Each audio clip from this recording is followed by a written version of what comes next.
आज हमारे साथ डॉक्टर नवनीत हैं जो हमारे साथ overview of different repertorisation methods in practice. Doctor Navneet ने अपना BHMS किया है 2008 में डॉक्टर सरदार पटेल यूनिवर्सिटी से।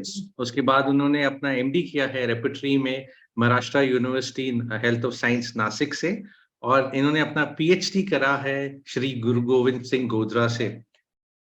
इन्होंने काफी जर्नल्स और पब्लिश करे हैं। मैं सब नहीं पढ़ पा रहा, बट फिर भी मैं कहना चाहूंगा कि इनके कुछ इंटरेस्ट इन्होंने दिखाए हैं स्पेसिफिकली। वो हैं Bogar and boning Hussain work में, हिस्ट्री ऑफ होम्योपैथी में, ओल्ड लिटरेचर ऑफ होम्योपैथी में, एग्रो होम्योपैथी एंड म्यूजिक में।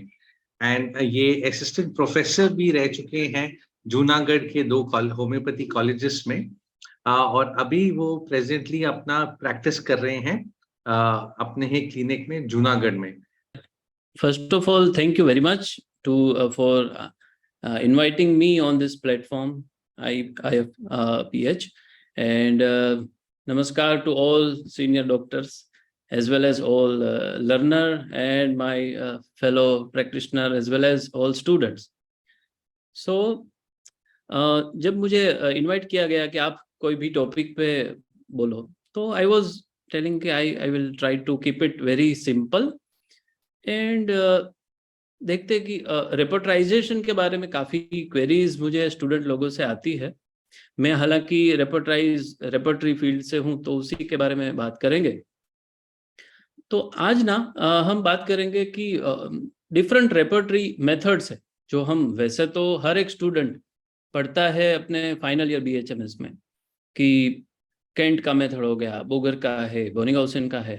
मगर मैंने जो ऑब्जर्व किया है कि प्रैक्टिस में मोस्टली जो भी यंग प्रैक्टिशनर क्वेरीज वगैरह लेके आते हैं, तो उनका जो अप्रोच रहता है रेपर्टरी के बारे में, mostly they are following Kent's method which is also good, but somehow Boenninghausen और बोगर का जो मेथड है वो थोड़ा बहुत ही कम लोग यूज करते हैं। सो आज ना टुडे आई विल ट्राई कि तीनों मेथड को एक बार अच्छे से उसमें एक ओवरव्यू लिया जाए, उसमें झांका जाए और किस तरह से हमें क्लिनिक में काम आ सकते हैं, तो वो हम आज देखेंगे। So basically this is intended mostly for young practitioner as well as students, interns and young practitioners who are in their initial phase of learning. But I will try to share my experience with use of repertory. So एक तरह से देखें तो हम सभी का basic mission होता है हील करना, पेशेंट को रिलीफ देना, और एज अ होम्योपैथ वो रिलीफ हम देते हैं लॉ ऑफ सिमिलिया अप्लाई करके।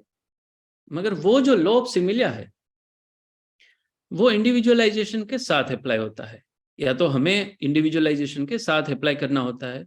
Basically we are trying to match कि मेडिसिन में क्या है, पेशेंट में क्या है, मगर वो जो मैच करने की प्रोसेस रहती है उसमें हम इंडिविजुअल एस्पेक्ट देखते हैं, उसमें हम PQRS देखते हैं, उसमें हम कीनोट्स देखते हैं, उसमें हम पेशेंट का जो कैरेक्टरिस्टिक एस्पेक्ट क्या है वो देखते हैं, डिजीज का कैरेक्टरिस्टिक एस्पेक्ट क्या है वो देखते हैं।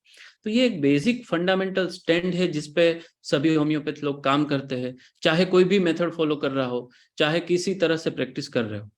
तो basically young students are mostly confused कि कितने सारे मेथड है, कोई इस तरह से प्रैक्टिस करता है, कोई इस तरह से। अभी इसमें कोई गलत या सही की बात नहीं है, mostly there are different ways to practise, there are different ways to prescribe, there are different ways to select medicine. So कोई माइंड मेथड, केंट का मेथड, कीनोट्स, बोनिंगहाउसेन और बोगर का method, repertorisation, therapeutics, mental symptom, कोई modern schools भी है। तो ये सारे मेथड्स हमें हेल्प करते हैं डिजीज का जो पिक्चर है उसको मेडिसिन मटीरिया मेडिका के पिक्चर के साथ मैच करने में। तो मैच किस तरह से किया जाए उसमें ये सब मेथड्स आते हैं। तो अगर इसको हम ऑर्गेनाइज करें तो ट्रेडिशनल और स्टैंडर्ड वे पे हम बेसिक्स पे ही बात करते हैं। तो मेजर वेज ऑफ प्रिस्क्रिप्शन अगर दो तरह से हम डिवाइड कर सकते हैं। पहला है मेमोराइजिंग मेथड्स, जो कीनोट्स है, मटीरिया मेडिका इमेजेस जो हमारे माइंड में रहते हैं और हम समझते हैं कि ये पेशेंट का स्टेट ऑफ माइंड, उसका पर्सनालिटी ये था इसलिए मैंने ये मेडिसिन दिया, वो मटीरिया मेडिका इमेजेस है। थेराप्यूटिक मेथड जो है, थेराप्यूटिक के बेसिस पे हम यूजुअली प्रिस्क्राइब करते हैं, तो ये सारे मोस्टली मेमोराइजिंग मेथड्स है। उसमें फिजिशियन का जो नॉलेज है मटीरिया मेडिका का, कीनोट्स का, थेराप्यूटिक्स का, वो मैटर करता है, और वो काफी अच्छा नॉलेज होना चाहिए, उसके बेस पे हम प्रिस्क्राइब करते हैं। दूसरा हो गए जो मेथड्स जो भी है वो कंसेप्चुअल मेथड्स हैं, वो कोई फिलोसॉफी या तो कंसेप्ट पे काम करते हैं, तो mostly they are repertorising methods, Kent का, बोनिगोसेन का और बोगर का। ये तीनों रेपर्टरी की बेसिक और we can say classic traditional main 3 different approach या तो मेथड्स है रेपर्टराइजेशन के। तो आज ना हम इसके बारे में बेसिक बात करेंगे। Ideally one homoeopath should learn all the possible ways to prescribe, मगर इसमें भी इंडिविजुअलिटी आ जाती है कि कुछ मेथड्स हमको ज्यादा सूट करते हैं तो कुछ हमें इतना सूट नहीं करते, वो that is a different story. मगर as a student we should try to learn all these different methods in our practice, so you will get to know which method is best suited for your temperament as well as your type of patients। किसी के पास जिस तरह से patient आते हैं उसमें keynote method ज्यादा suit करती है, कुछ केस में या तो कुछ होम्योपैथ की प्रैक्टिस में वो डिटेल में केस लेते हैं तो केंट मेथड ज्यादा सूट करती है। तो we should try to learn everything, but today ये जो है बोनिगोसेन, केंट और बोगर, इसके बारे में हम एक थोड़ा सा ओवरव्यू लेंगे। सिंपल केस से स्टार्ट करते हैं। ये केस है, 40-year-old मेल बैंक मैनेजर है। Since 1 month he is having this complaint on his thumb, you can see on the screen।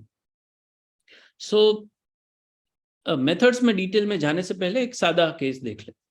तो I was seeing this case and I was confused. What is this? First of all, this case I have seen first time this type of wart. So I was sure this is wart, but which type of wart it is? Then I looked into the literature and it is called filiform wart. So what is this? On the basis of therapeutic, I had the very great knowledge of therapeutic, I can prescribe like this. So I used repertory on this case, और ये case में और कुछ था ही नहीं, इतना ही था। तो अभी मेडिसिन देने के लिए डायरेक्ट थूजा दे सकते हैं, डायरेक्ट कोई भी मेडिसिन दे सकते हैं, मगर हमें देखना है कि केस का जो basic aspect, totality, individual aspect किस तरह से मैच करता है। पेशेंट का स्पाइकी हॉर्नी वॉट है, वो भी थंब पे है, स्मॉल इरप्शन जैसा दिखता है, और पेशेंट ने कुछ तो थोड़ा सा था तो स्क्रैच किया, फिर बढ़ गया, और फिर इस तरह से हो गया। फिर I was not sure which medicine to give, and at that time I was not able to take whole case, and I was not thinking we should prescribe constitutional or specific or what. So I tried to repertorize the case. Very simple thinking, very simple concept. So any repertory, we are not going into any particular repertory, but this is about Kent repertory. So let's see, hand पे wards है, उसमें भी thumb पे wards है, ward कैसा है, horny है, और फिर हमें पर्टिकुलर रूब्रिक भी मिलता है कि horny type of warts on hands. तो सादा सीधा सिंपल रेपर्टराइज हम अगर करें तो ये इस तरह से आता है। केंट रेपर्टरी का रेपर्टराइजेशन है, थूजा आता है। देखो ये रेपर्टराइजेशन जो है, इसमें हमने ट्राई ये किया है कि जो ये रूब्रिक का नंबर है मैटर करता है, तो we should go from broader aspect to very narrow aspect. So thuja is coming, and thuja was prescribed 3 doses once, for back to back for daily, and after 10 days it was totally clear like this. You can see here it was gone.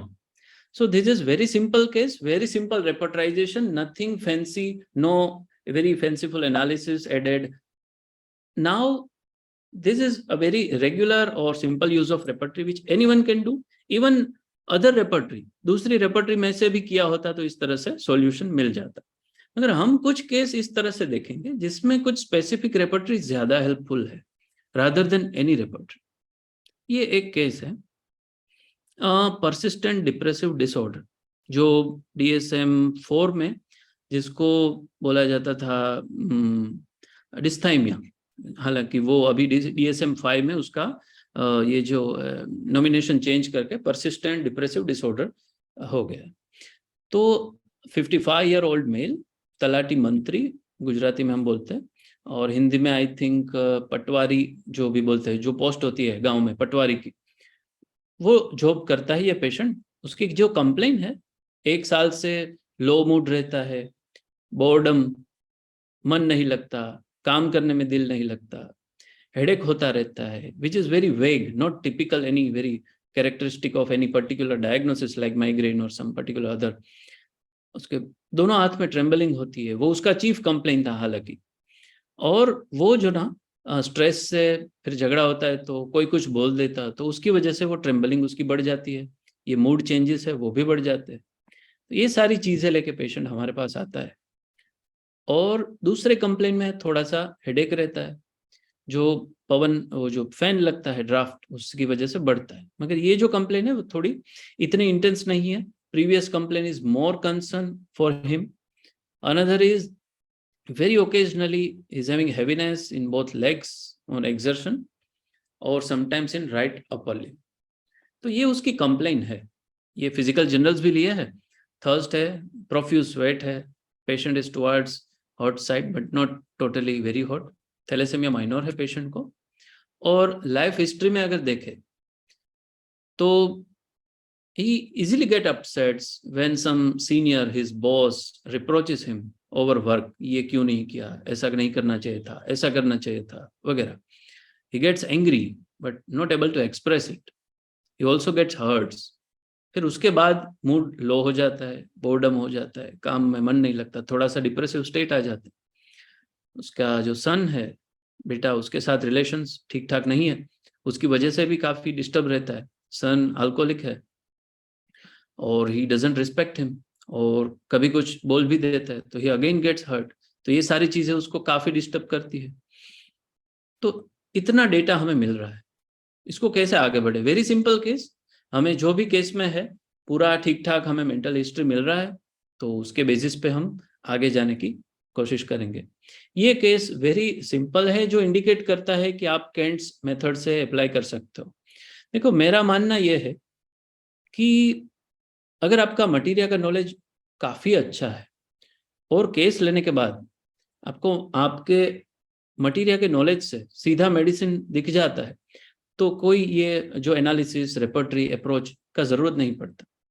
मगर very initial days of practice जो है, जो young students है, young practitioner है, या तो जिसका जो स्टाइल ऑफ प्रैक्टिस है उसमें मटीरिया मेडिका एक फेयर लेवल पे है मगर प्रोमिनेंट लेवल पे नहीं है, तो वो वाले सिचुएशन में रेपर्टरी काफ़ी यूजफुल होती है।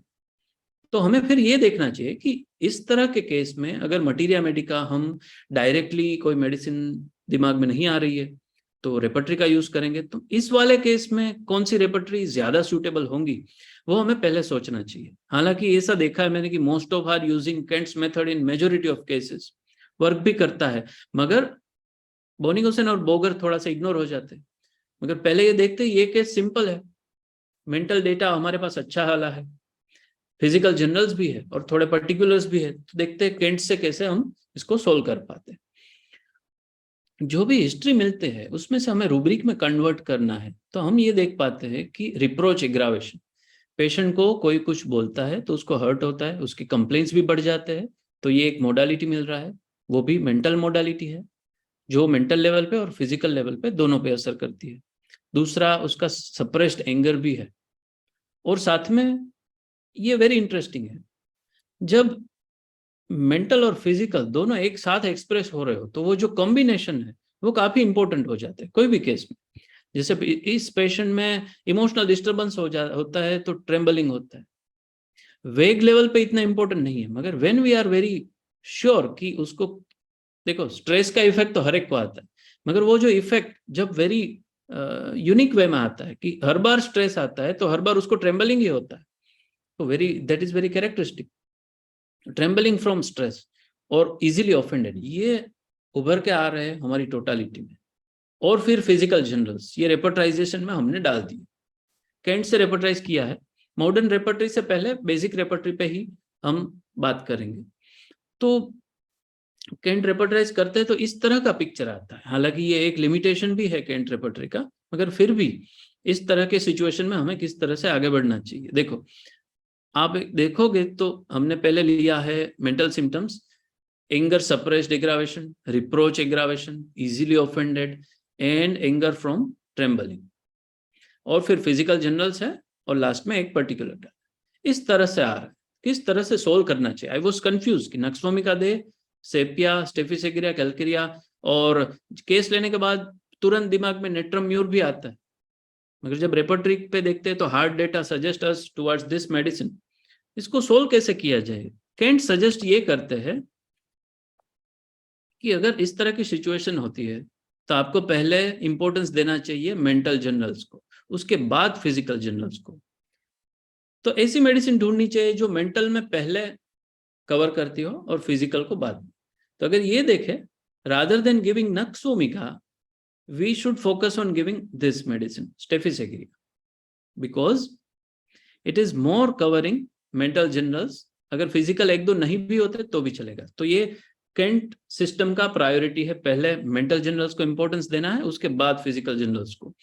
तो इस तरह से अगर देखें तो staphysagria was very easy and simple choice from this differentiation. और फिर कंफर्म करना होता है मेडिसिन मटीरिया के लेवल पे। इमोशन एग्रावेशन हमें मिल जाते हैं, शेग्रीन, वेक्सेशन, ये प्रिंट मिस्टेक है, ये इंडिग्नेशन है, इंडिग्नेशन, कोरल्स एग्रावेशन, जो सब कुछ हमारे केस में है। नर्वस ट्रेम्बलिंग जो काफी कैरेक्टरिस्टिक है, वो भी इसमें काफी अच्छे से दिए। ये बोगर साइनोप्टिक की का स्क्रीनशॉट है, और we are having this morbidly sensitive patient, और हेडेक का भी ये है। तो staphysagria was the choice of remedy. Weekly dose were given. After 2 weeks patient was better slightly. The medicine was continued for more 1 or 2 months, and then he was totally better, and mood was also much improved. There were no headache episodes, and another 2 months he was kept on SL and he was fine. So this was the case of dysthymia solved with staphysagria which was selected on the basis of Kent's method. तो अगर conclude करें तो cantts approach में हमें क्या देखना है? जिस केस में माइंड सिम्टम कैरेक्टरिस्टिक मिलते हैं, हमें ज्यादा माइंड सिम्टम मिलते हैं, मेंटल जनरल्स जिस केस में ज्यादा मिलते हैं, अच्छे अच्छे फिजिकल जनरल्स भी, particular very unique physical generals मिलते हैं, और फिर पर्टिकुलर ये जब मिलते हैं तो Kent approach, Kent repertory, Kent's की जो मेथड है वो काफी यूजफुल होती है। मगर हर बार ऐसा नहीं होता। कभी हमें जो चाहिए होता है केस में वो सब कुछ, हम डेटा, हमें माइंड सिम्टम चाहिए, तो मगर हर केस में माइंड सिम्टम नहीं मिलते, बिकॉज हर एक केस डिफरेंट रहता है। कुछ केस में बहुत सारा सिम्टम्स, बहुत सारे कैरेक्टरिस्टिक, बहुत सारे की नोट सब मिलता है, कुछ केस में उस तरह से नहीं मिलता।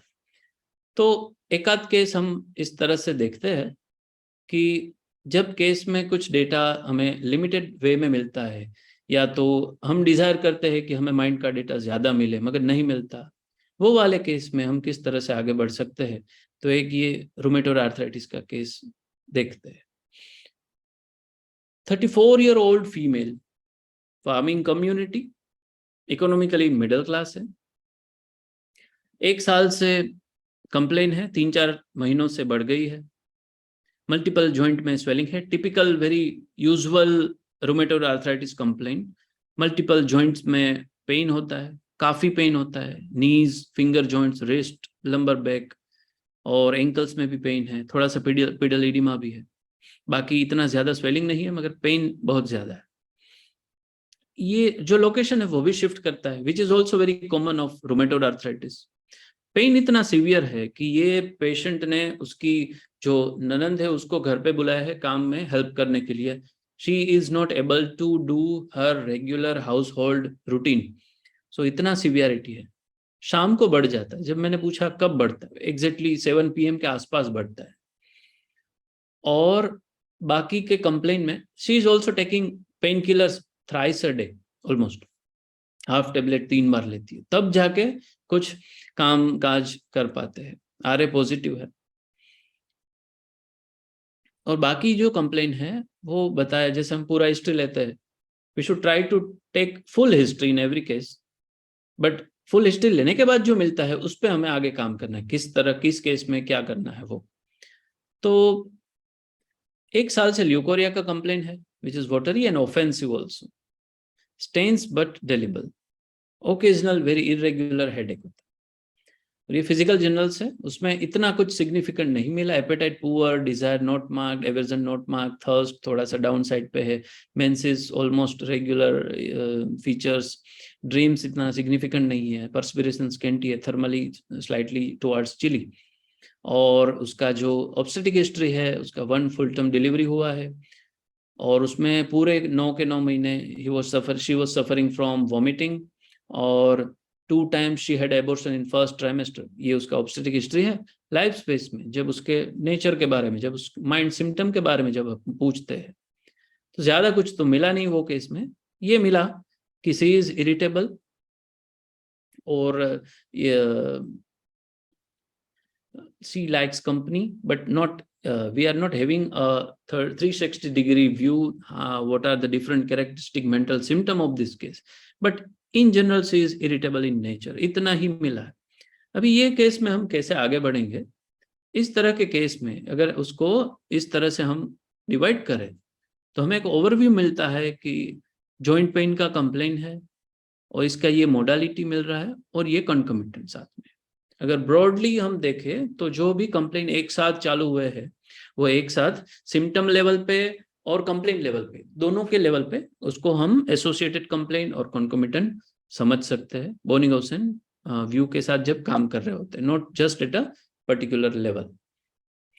तो मोस्टली माइंड का डेटा पूरा नहीं मिल रहा है, और कीनोट थेराप्यूटिक और स्पेसिफिक वाला जो अप्रोच है वो मेमोराइज नहीं है, मटीरिया मेडिका नॉलेज इतना शार्प नहीं है, या तो है मगर कोई मेडिसिन परफेक्ट वे से मैच नहीं हो रहा है, और माइंड का डेटा भी नहीं है। तो इस तरह के केस में बोगर और बोनिगोसेन का जो मेथड है काफी यूजफुल रहता है। उसका अगर समरी देखें, केस को सोल्व करने से पहले देखते हैं कि ये इसका बेसिक फीचर्स क्या है। बोनिगोसेन कंसेप्ट, ग्रांड जनरलाइजेशन पे, ये दोनों अलग है। हाँ, बोनिगोसेन अप्रोच अलग है, बोगर अप्रोच अलग है, मगर Boger approach is based on Boenninghausen. मगर पहले बोनिगोसेन का देखते हैं, ग्रांड जनरलाइजेशन पे काम करता है। I am not repeating the theory here, just try to show how to apply it in a different situation. तो कॉन्कोमिटेंट का इंपॉर्टेंस भी इसमें है, मोडालिटी का भी इंपॉर्टेंस है, और सेंसेशन लोकेशन को हम जनरल लेवल पे रेज करके कंसिडर करते हैं। और माइंड है उसका इंपॉर्टेंस नहीं है ऐसा नहीं है, मगर केंट में फर्स्ट आता है, इसमें डिफरेंशिएशन लेवल पे हम इसको मेंटल फीचर्स के यूज करते हैं। तो ये केस में अगर देखें तो मोडालिटी को फर्स्ट लेवल पे रखता है, 7 PM एग्रावेशन है केस में, बोनिगोसेन यूज कर रहे हैं इसलिए पर्टिकुलर लेवल पे नहीं मगर जनरल लेवल पे यूज कर रहे हैं। ल्यूकोरिया एज अ कॉन्कोमिटेंट जो कि रूमेटॉइड आर्थराइटिस के साथ ही चालू हुआ है, इसलिए we are considering it as a associated aspect of the case. और ये वेरी इंटरेस्टिंग है, जब भी हमें कोई कंप्लेन का कॉन्कोमिटेंट मिलता है और वो कॉन्कोमिटेंट के डिटेल्स मिलते हैं तो वो वेरी इंपॉर्टेंट है। जैसे हमें इस केस में जॉइंट पेन के साथ मिल रहा है ल्यूकोरिया, और ल्यूकोरिया के भी डिटेल एस्पेक्ट मिल रहा है कैरेक्टरिस्टिक कि ल्यूकोरिया ऑफेंसिव है, that should be the part of your totality in a very essential way. And at a general level, patient is having a tendency to abortion. So these are the most important aspect of the case. I am not taking any common symptom or any rheumatoid arthritic complaint symptom in my totality. So this is the way we are working. We are prescribing on individuality and it works. That is the wonder of homeopathy. So we have taken this aspect, modalities, concomitant, the detail aspect or characteristic aspect of concomitant itself and a general tendency. So it gives us like this. So I repertorized with BBCR. So at the time of this case, somehow I didn't have my computer with me when I was seeing this case. So मेरे पास BBCR पड़ा था, उसको खोला और जो ये जो rubric है उसको ऐसे देखा, or I tried to write it down, very important remedy, and then wrote it down and see which are the medicine coming prominently in this symptoms or rubrics. So I prescribed this. So see, how BBCR is getting you like this 7 PM aggravation which is very characteristic in case, मगर BBCR में नहीं है, तो दूसरी repertory जिसमें है उसमें से आप ले सकते हो। तो मैंने फाटक से लिया। इसी केस को अगर थेराप्यूटिक पॉकेट बुक के साथ भी रेपर्टराइज करें तो इस तरह से रेपर्टराइजेशन आता है। ये मैं दोनों इसलिए दिखा रहा हूं क्योंकि कंसेप्ट बोनिगौसेन का है। ये कंसेप्ट में बीबीसीआर और थेराप्यूटिक पॉकेट बुक दोनों रेपर्टरी कंपेटिबल है, तो आप दोनों रेपर्टरी यूज कर सकते हो। दोनों के थोड़े प्रोज एंड कॉन्स है, which is again a detailed topic, we can discuss later on. But therapeutic pocket book से भी ये आ रहा है, इसको अगर सोल्व करना है तो अभी डिफरेंशिएशन के लिए हमारे पास एक और डेटा है, पेशेंट को वोमिटिंग का हिस्ट्री है, तो which and irritable nature favours Sepia. Sepia was prescribed infrequent doses and she had some relapse. She was much relieved with Sepia. She also stopped all the painkillers within few weeks. But after 1 or 2 months, she had some aggravation due to some food, or I think she had taken some antidote food. And after that, she had aggravation, which was managed with, again, I raised the potency and she was much better with it. So this was the case of rheumatoid arthritis, which was having very less, or we can say no mental data, no mental picture, no mind data, no mental rubrics much. But even with physical data, when we see very characteristic aspect in a physical sphere, then also we can solve. But उसमें repertory कौन सा pickup करना है ये हमें ध्यान रखना है। हालांकि अलग रेपर्टरी से भी कर सकते हैं, मगर this is a classical way of doing it. इसके बाद और एक केस देखते हैं। ये तीसरा केस है। हमने पहले देखा जिस केस में सब कुछ है, हमें जो चाहिए वो सब है, mental physical, mental generals, physical generals, particulars है, पूरा हिस्ट्री है, पेशेंट क्या काम करता है, उसको क्या नेचर के बारे में सब पता है, उसका फैमिली हिस्ट्री सब हमें पता है। तो वो एक आइडियल केस है जिसमें हमें सब कुछ मिल रहा है। दूसरा केस हमने देखा उसमें थोड़ा सा कम डेटा है, कम है थोड़ा सा डेटा, मेंटल पिक्चर इतना क्लियर नहीं है, तो हमने उसमें किस तरह से काम किया वो देखा। और ये वाले केस में हम देख रहे हैं उससे भी थोड़ा कम डेटा है। ये काफी अलग सा सिचुएशन था जब मैंने केस लिया। 28 ईयर और फीमेल, और she is a teacher by profession. 3 महीने से कंप्लेन है हाइपोपिगमेंटेड स्पॉट्स ऑन फेस, और उसके बाद पूरे बॉडी में स्टार्ट हो गए थे, आर्म्स में, फोर आर्म्स, बैक में चालू हुए थे फेस से। और ये कंप्लेन स्टार्ट हुई थी 8th month of her pregnancy. When she came to me, उसके पास मतलब she was with 1 month old baby with her. Baby was continuously crying and she was not in any position to give me full detail of her case, और पूरा जो भी detail हमें चाहिए होता है वो देने की हालत में the clinical situation was not like that. So I asked, जो भी कंप्लेन है वो बताओ। तो थोड़े से टाइम में जितना भी पॉसिबल था वो दिया। एक हाथ में बेबी क्राई कर रहा है, दूसरे हिसाब से वो हमें आंसर कर रही है। तो that is not ideal situation to take full case और to go dive deep into the mental history और समथिंग। तो ये उसका चीफ कंप्लेन है, हाइपोपिगमेंटेड स्पॉट्स है। देखने से पता चलता है कि विटिलिगो नहीं है, सिंपल पिटीरियासिस अल्बा है, फेस से स्टार्ट हुआ है, पूरे बदन में फैला है, और 8th month ऑफ प्रेगनेंसी से स्टार्ट हुआ है। दूसरा कंप्लेन क्या है, हम पूछते हैं ना, हमें कुछ तो चाहिए। तो और पूछा तो मिला कि जब से डिलीवरी हुआ है तो एग इलेक्टोरिया है, मिल्क नहीं आ रहा, और बाकी LSCS हुआ था। तो इतना हम डील कर रहे हैं और कुछ नहीं, no further data at a time. इतना कम डेटा में हम क्या करें, स्पेसिफिक देने की बजाय it is better to look into the case with a background to give some meaning।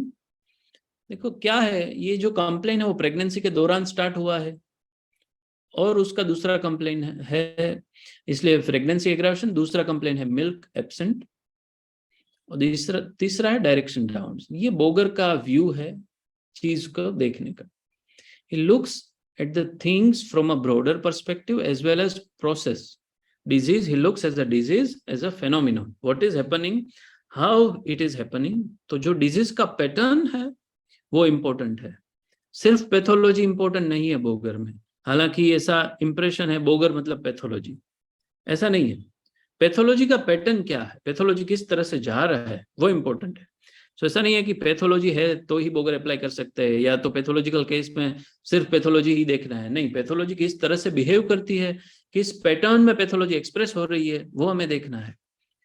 तो ये इसमें देखेंगे ना, तो जैसा हाइपोपिगमेंटेड स्पॉट्स है वो तो कॉमन सिम्टम है, मगर किस तरह से एक्सप्रेस हो रहा है वो अगर देखेंगे तो it starts from face to the downward, so direction downward, this is the pattern, this is the aspect of Boger's approach we can take into the account for our totality. So pregnancy aggravation, childbed affection of or since aggravation, this is the rubric given in FATAC.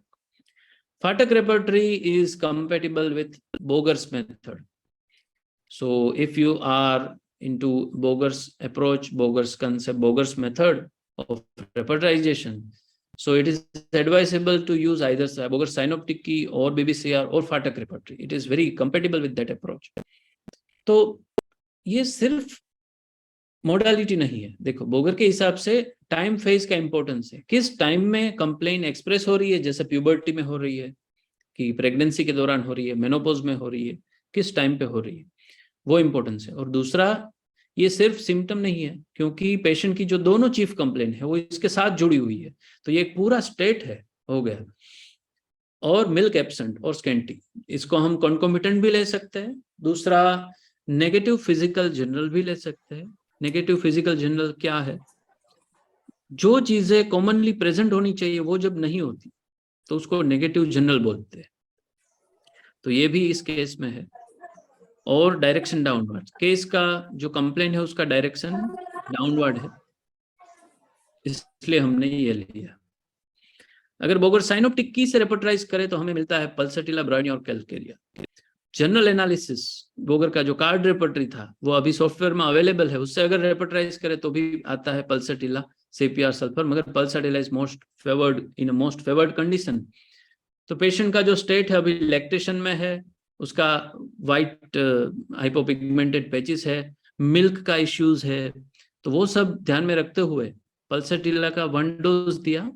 After 10 days spots were much better, not totally better.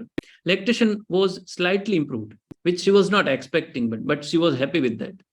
और medicine continued किया 1 packet weekly because it was not totally cured, and after 1 month she was much better.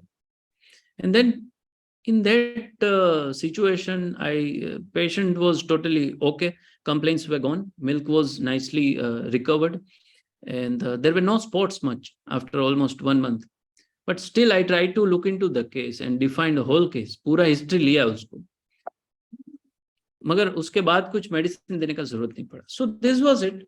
और ये case में अगर देखें हम, तो अगर हम टिपिकल कैंट वे से जाएंगे तो eruption arms, eruption face, eruption back, और फिर skin discoloration white during pregnancy, ऐसा पर्टिकुलर लेवल पे रूब्रिक ढूंढेंगे तो या तो रूब्रिक नहीं मिलेगा, या तो रूब्रिक मिलेंगे तो पूरा रेपर्टराइजेशन में कोई एक मेडिसिन अच्छे से नहीं मिलेगी। So in this type of cases you need to give meaning to the symptom, और उसके जो मायने क्या रहते हैं वो हमें देखना है।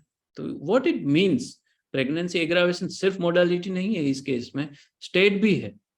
तो जैसे कीनोट में भी आता है कि it suits to this type of patient, this type of state, this type of stages, वो सब है।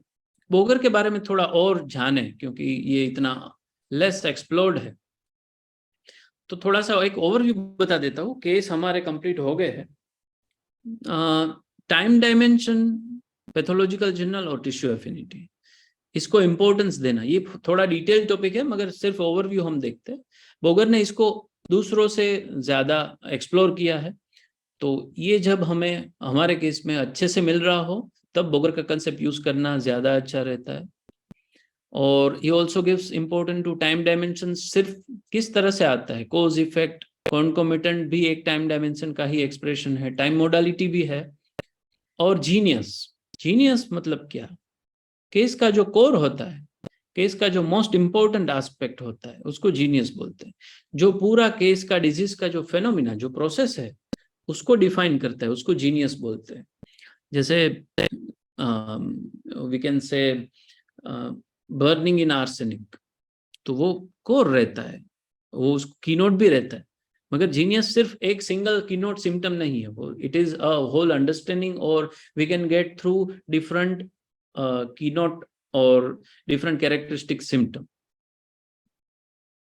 तो बोगर का स्टाइल ऐसा है, एक शब्द में बहुत ज्यादा समझाता है, वेरी लेस वर्ड्स यूज करता है, जनरल लेवल पे समझाते हैं, जैसे कि अल्टरनेटिंग इफेक्ट्स। तो कोई भी दो कंप्लेंट एक दूसरे के साथ अल्टरनेट करते हैं, तो ऐसा अगर रेपर्टरी में नहीं मिल रहा है कि जैसे rheumatism alternate with skin complaint, अगर मिल जाता है तो काफी अच्छी बात है, नहीं मिलता and then you are sure कि वो दोनों एक दूसरे के साथ अल्टरनेट हो रहे हैं, तो you can use alternating effects या तो अल्टरनेटिंग स्टेट्स। ये बोगर का व्यू है। He tried to see whole pattern of disease rather than any single symptom. और बस इतना, ये एक थोड़ा सा एक इंसिडेंट है, वो अगर टाइम रहा तो बाद में देख सकते हैं। पहला केस है, उसको अगर बोगर साइनोप्टिक की से रेपर्टराइज करें तो इस तरह से आता है। देखो, इमोशन एग्रावेशन हमने जनरल लेवल पे लिया, ट्रेम्बलिंग हमने जनरल लेवल पे लिया, और ऑफेंस टेक्स, ये तीन ही रूब्रिक अगर लेते हैं तो भी स्टेफिसेग्रिया आता है। ये सिर्फ just retrospective repertorisation which I try to analyse कि केंट का केस को बोगर से कर सकते हैं कि नहीं। कुछ केस में कर सकते हैं, वो वाले केसेस को हम बोलते हैं वेल राउंडेड केसेस, जो कोई भी मेथड से सोल्व कर सकते हैं। कुछ केस ऐसे होते हैं जो आप बोगर, बीबीसीआर पकड़ो, थेराप्यूटिक लो, केंट लो, मॉडर्न रेपर्टरी, कोई भी रेपर्टरी से आप सोल्व कर सकते हो, क्योंकि वो केस में इतना सारा डेटा रहता है। और कुछ केस रहते हैं जिसको कुछ अप्रोच से ही ज्यादा अच्छे से सोल्व किया जा सकता है, तो हमें वो समझना होता है। अगर कंक्लूड करें तो there are different concept and techniques for working out the case which are suited to different situation in clinic. So that should be the mindset of ours, which case is to be analyzed with which method. So एक method या तो एक repertory हर एक case में काम कर जाएगी ऐसा नहीं है, मोस्ट ऑफ द केसेस में कर सकते हैं। That depends on the grasp of ours on that particular repertory और materia Medica.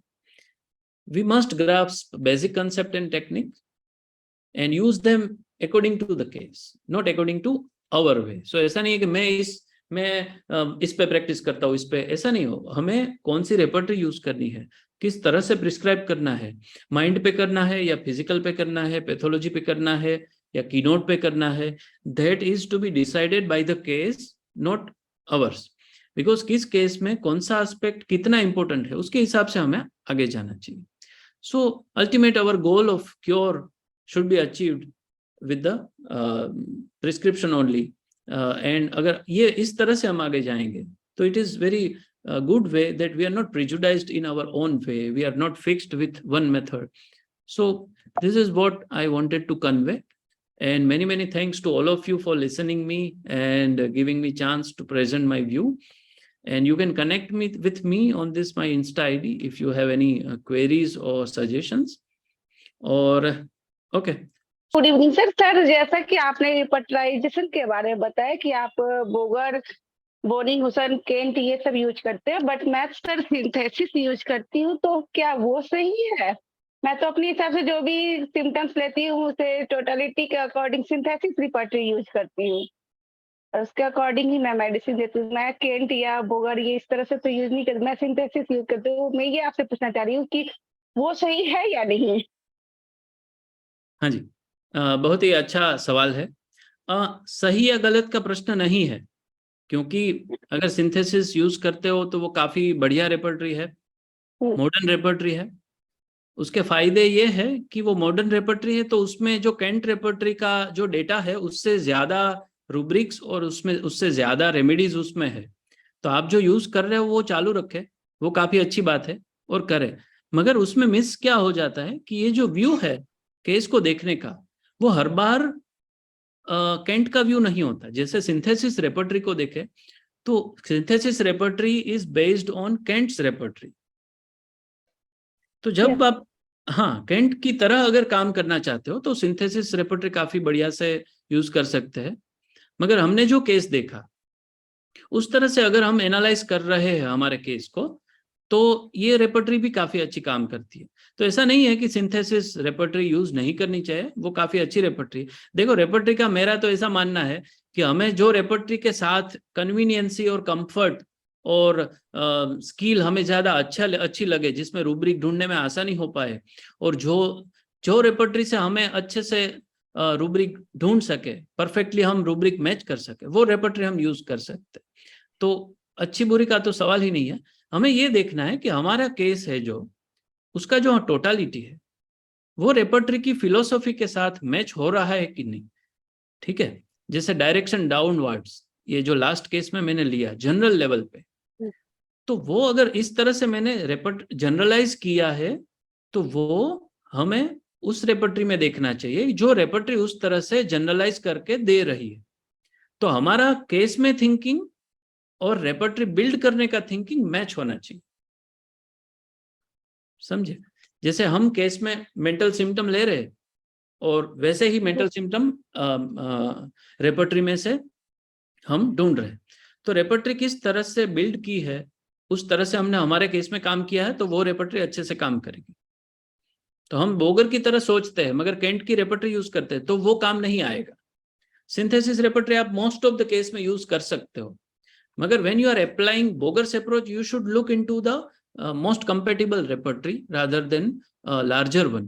That is my suggestion. Otherwise in majority of large cases जो बड़े ज्यादा नंबर ऑफ सिम्टम्स है तो सिंथेसिस है, केंट है, कंप्लीट रेपर्टरी, ये सब अच्छे से काम कर सकती है। तो आप वो यूज करना चालू रखें, वो अच्छी बात है। मगर अगर बोनिंगहौसेन और बोगर्स वे से यूज कर रहे हो तो पहले आप इसको उसका जो ये बेसिक रेपर्टरी है, बीबीसीआर है, उसको पहले रेपर्टराइज उससे अगर किया ना तो वो कंसेप्ट हमें अच्छे से समझ में आता है, फिर हम कोई भी रेपर्टरी अपने हिसाब से ये कर सकते हैं। यस। और सर मर्फी रेपर्टरी के बारे में कुछ बताएं सर। मर्फी रेपर्टरी काफी अच्छी है, वो भी मॉडर्न रेपर्टरी के कैटेगरी में ही आती है, और उसमें भी काफी नए रूब्रिक्स और नए रेमेडीज दिए हैं, और वो भी काफी फ्लेक्सिबल रेपर्टरी। आप बोनिंगहौसेन वे में भी मर्फी का यूज कर सकते हो और केंट के वे में कर रहे हो तो भी मर्फी यूज कर सकते हो। मगर बोगर का जहां तक सवाल है तो मेरा पर्सनल ओपिनियन ये है, वी शुड, अगर बोगर अप्रोच ले रहे हो तो बीबीसीआर, बोगर साइनोप्टिक की और फाटक ज्यादा सूटेबल रहती है rather than other repertories. Direction, particularly if we say direction, it is not directly related with बोगर्स concept. Bogar concept ये कहता है कि आपके केस में पैथोलॉजी, पैथोजेनेसिस, डिजीज की प्रोसेस किस पैटर्न से हो रही है, वो पैटर्न कैरेक्टरिस्टिक है रादर देन डिजीज इटसेल्फ। कभी कभार हम होम्योपैथी में क्या करते हैं कि कॉमन सिम्टम नहीं लेते, कैरेक्टरिस्टिक ढूंढते हैं, तो हमारा एंगल कैरेक्टरिस्टिक सिम्टम ढूंढने में इतना चला जाता है कि कॉमन सिम्टम में जो चीफ कंप्लेन में जो कैरेक्टरिस्टिक रहता है वो हमें दिखता नहीं है। बोगर ये कहना चाहते हैं कि आप जो भी चीफ कंप्लेन है उसमें कैरेक्टरिस्टिक एस्पेक्ट है उसके पैटर्न में, जैसे फीवर है तो सडन फीवर है तो हम बेलाडोना सोचेंगे, हम एकोनाइट सोचेंगे, तो वो जो सडननेस है वो पैटर्न है, वो कैरेक्टरिस्टिक है।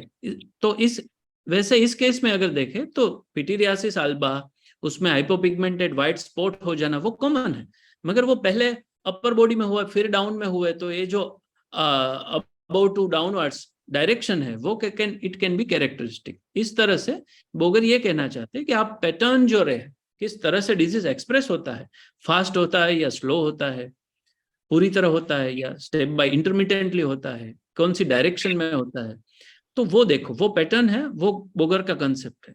जी हाँ, तो not specifically direction but pattern. तो आप डायरेक्शन है उसको पैटर्न की तरह समझो, जो बोगर कंसेप्ट का एक व्यू है केस को समझने का। Please say about something about nerve repertory. Nerve repertory, yes. Nerve repertory basically it is index of Herring's guiding symptom, the whole materia medica, right? And in a way it is preserving the original complete total pure proving symptoms in the repertory. Most of the repertory में ऐसा है कि उसको symptoms break down करके दिए है, generalise करके दिए है, मगर नर्व रेपर्टरी में ऐसा है कि सिम्टम वैसे के वैसे ही दिए है, ओरिजिनल फॉर्म, प्योर फॉर्म।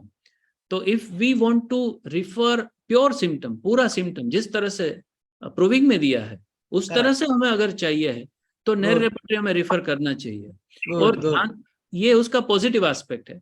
ध्यान ये रखना है कि नेर रेपर्टरी पूरा सिम्टम देती है, तो उसमें जो मेडिसिन है वो 1 या 2 ही होंगे, क्योंकि उसको जनरलाइज नहीं किया। जैसे केंट रेपर्टरी में आप कोई भी चैप्टर के अंदर पेन, जैसे हेड लिया और फिर पेन लिया, तो उसके अंदर आपको ग्रुप ऑफ मेडिसिन मिलेगी। मगर नेर रेपर्टरी में आप हेड के अंदर जाओगे तो एक पूरा लंबा, it's a very long pure original symptoms in a detailed manner, उसके बाद 1 या 2 ही मेडिसिन है। तो हमें इस तरह से देखना चाहिए कि वो प्रूविंग के सिम्टम्स है जो इंडेक्स किए गए हैं। तो from my point of view, Knerr repertory is useful to find out symptom, to confirm the symptom और to confirm the remedy, and not the process of repertorisation. उसको जैसे हम 4-5 रूब्रिक लेकर रेपर्टराइज किया, वैसा नहीं करना चाहिए नेर रेपर्टरी से। हमें कोई सिम्टम देखना है कि ये सिम्टम में कौन सी मेडिसिन है, वो हमें कंफर्म करनी है या तो डिफरेंशिएट करना है। तो वो वाले सिनारियो में Knerr repertory is very much helpful. मेरा प्रश्न है हाँ कि जी। रेपर्टरी में कभी किसी डिजीज में सिंगल मेडिसिन आता है। हाँ, जैसे हमारा एक ग्रैंडसन है, उसको एपिलेप्टिक आता है और अभी 6 मंथ्स का है। हाँ, तो उसको हमने देखा था कि eyes going upward and right side, उसमें सिंगल मेडिसिन आता है हाइड्रोसियानिक एसिड। उस जगह पर हम क्या करें? और छोटा बच्चा है, उसमें और कोई सिम्टम्स अपीयर हो नहीं रहा। बराबर। तो अगर सिंगल मेडिसिन मिलता है तो हम क्या कर सकते हैं उसमें? सिंगल मेडिसिन जब मिलता है तो मेरा व्यू ऐसा है कि एक रूब्रिक में सिंगल मेडिसिन आ रहा है जी, सिंपली देखे तो ऐसा है कि वो सिम्टम वही मेडिसिन में है, ऐसा जी। एक चीज है। मगर हमें उससे सीधा प्रिस्क्राइब नहीं करना चाहिए। जैसे इसमें एक ही मेडिसिन है तो वो दे देते हैं, ऐसा नहीं। जब एक ही है और कोई सिम्टम मिल नहीं रहा है तो हमें वो मेडिसिन आ रही है ना, तो वो मेडिसिन की मटीरिया में देखना चाहिए कि हमारा जो, जैसे इस केस में एपिलेप्सी का है, तो वो सिम्टम्स किस लेवल पे मैच हो रहे हैं। अगर कोई मैच अच्छे से कन्विंसिंग मैच नहीं हो रहा है तो हमें कुछ और वे से मेडिसिन ढूंढनी चाहिए। सिंगल रेमेडी रूब्रिक काम लगते हैं हमें कंफर्म करने के लिए और डिफरेंशिएट करने के लिए, और रिट्रोस्पेक्टिवली अगर एनालाइज करें तो मटीरिया के स्टडी के हिसाब से भी सिंगल रेमेडी रूब्रिक यूजफुल है। मगर रेंडमली सिंगल रेमेडी पे डिपेंड नहीं रहना चाहिए, सिंगल रेमेडी रूब्रिक पे। इसमें हमने क्लार्क साहब का मेट्रियामेड का देखा था।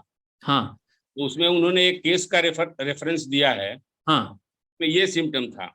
यस। तो वहां से हमें अगर कन्विंसिंग लगे कि ये जो सिम्टम्स दिया है वो हमारे केस में मटीरिया से अच्छे से मैच हो रहे, तो उस हिसाब से हम मेडिसिन दे सकते हैं, ना कि सिर्फ रेपर्टरी के सिंगल सिम्टम और सिंगल रेमेडी रूब्रिक के हिसाब से। ये मेरा व्यू है वो टाइप के रूब्रिक्स में।